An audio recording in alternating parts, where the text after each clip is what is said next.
you're writing a rock and roll album, one of the things you have to remember is that everything that's come behind you, everything that's come before, the Beatles, Ozzy, Pink Floyd, all these things, you have to take it and you have to just shove it in someone else's ass because you have to do something original.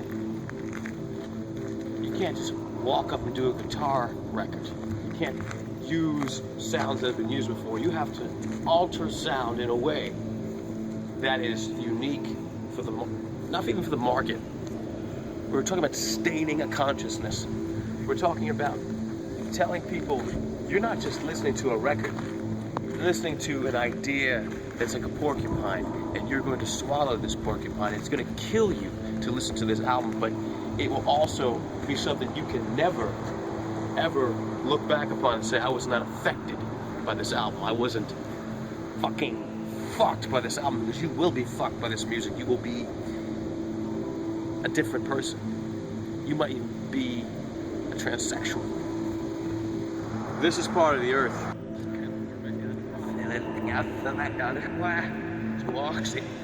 I'm just interested in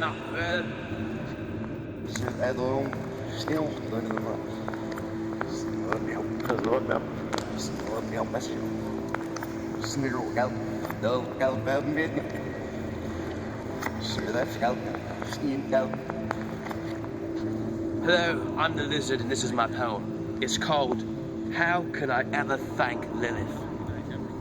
On Eve's resurrection, she only had eyes for Lilith. Is it demonic infection or evolution? It's a shame and an honor that I'm Groucho Marx in this. And somehow, through it all, she finds mercy for a kiss. Do you know how it feels to taste and yet not swallow? I told you I would fly if I could just be part of your story and taste you in the morning, scarred into my heart. And I can't stand the thought of not touching you. I can't stand the taste of not kissing you. I can't stand the pain of not pleasuring you. I'd cut it off. I'd cut it off for you. I trade rational for a miracle, cause one day I'll be forced to see as she finds her destiny. I'll leave a long trail of tears for ghosts to find me. The old man with a flask in his hand sits on his porch telling the same story over and over and over. One romantic storm and the straitjacket that kept him warm.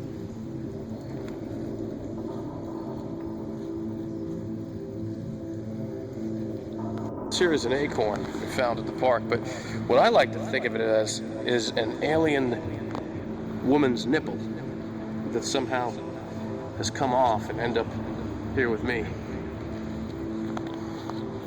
Save that for later.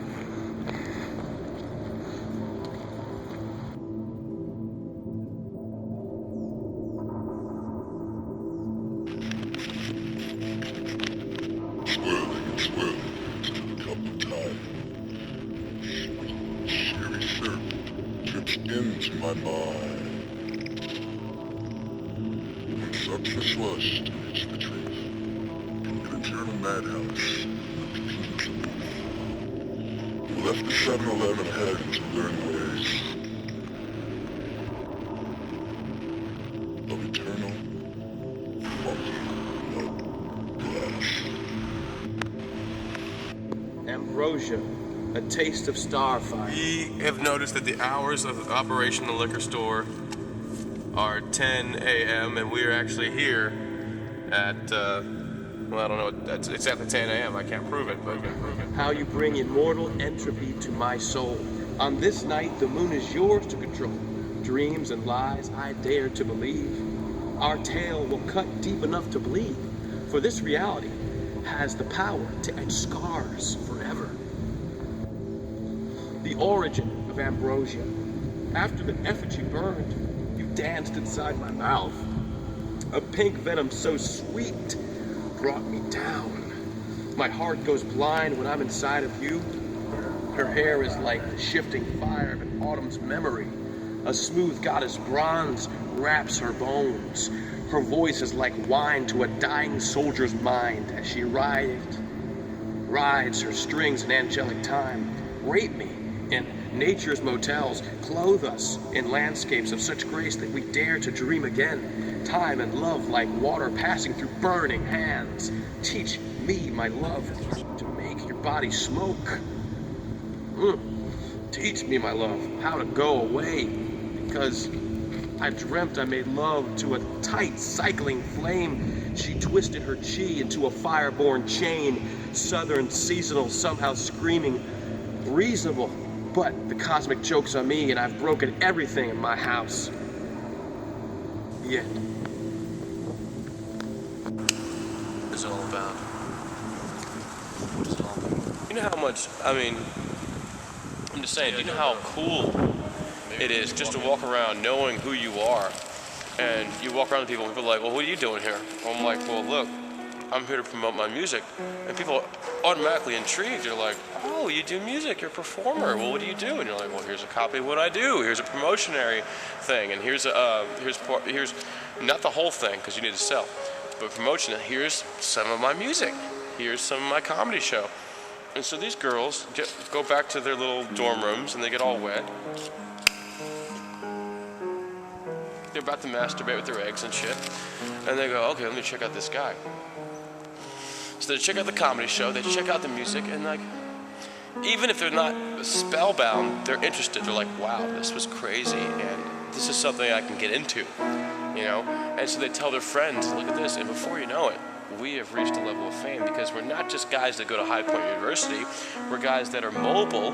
We go to Salisbury, we cover all of North Carolina, we conquer North Carolina, then we go to South Carolina, then we go to New York, and then we go to the big cities, and dude, before you know it, people can't help but be addicted to what we are and what we represent, because we represent what they have never thought about doing. The average person doesn't have the balls to go out and say, this is my talent, and here it is. And dude, there is no business like show business, and the fact that we have come to the realizations at this point in our life, this time, means that we are truly living life as it is meant to be lived. And let me tell you, you want happiness? Happiness is being yourself in the biggest way possible. Happiness is absorbing the philosophical abundance of the past and the future and saying, I have something to give to you that'll make your life ablaze, will set you on fire. I'm talking about passion. I'm talking about the very reason this tree right here was marked, okay? Love.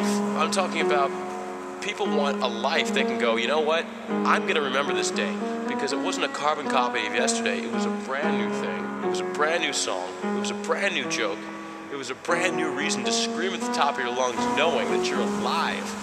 I read this book once and it said, a man at the door was wearing something very crazy, and at that point, the author of the book knew.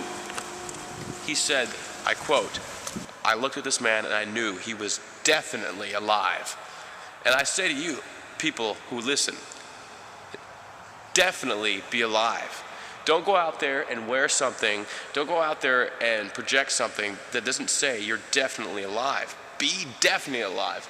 Speak with passion, live with passion, love with passion, and be who you were born to be. And in that point, you will reach the fucking nirvana that your soul is destined to achieve. And that's all I have to say about that.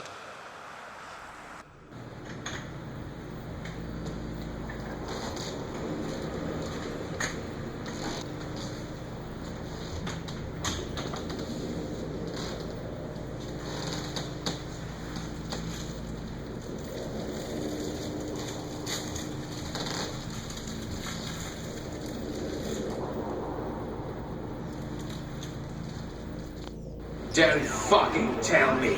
Don't even fucking tell me it's time again.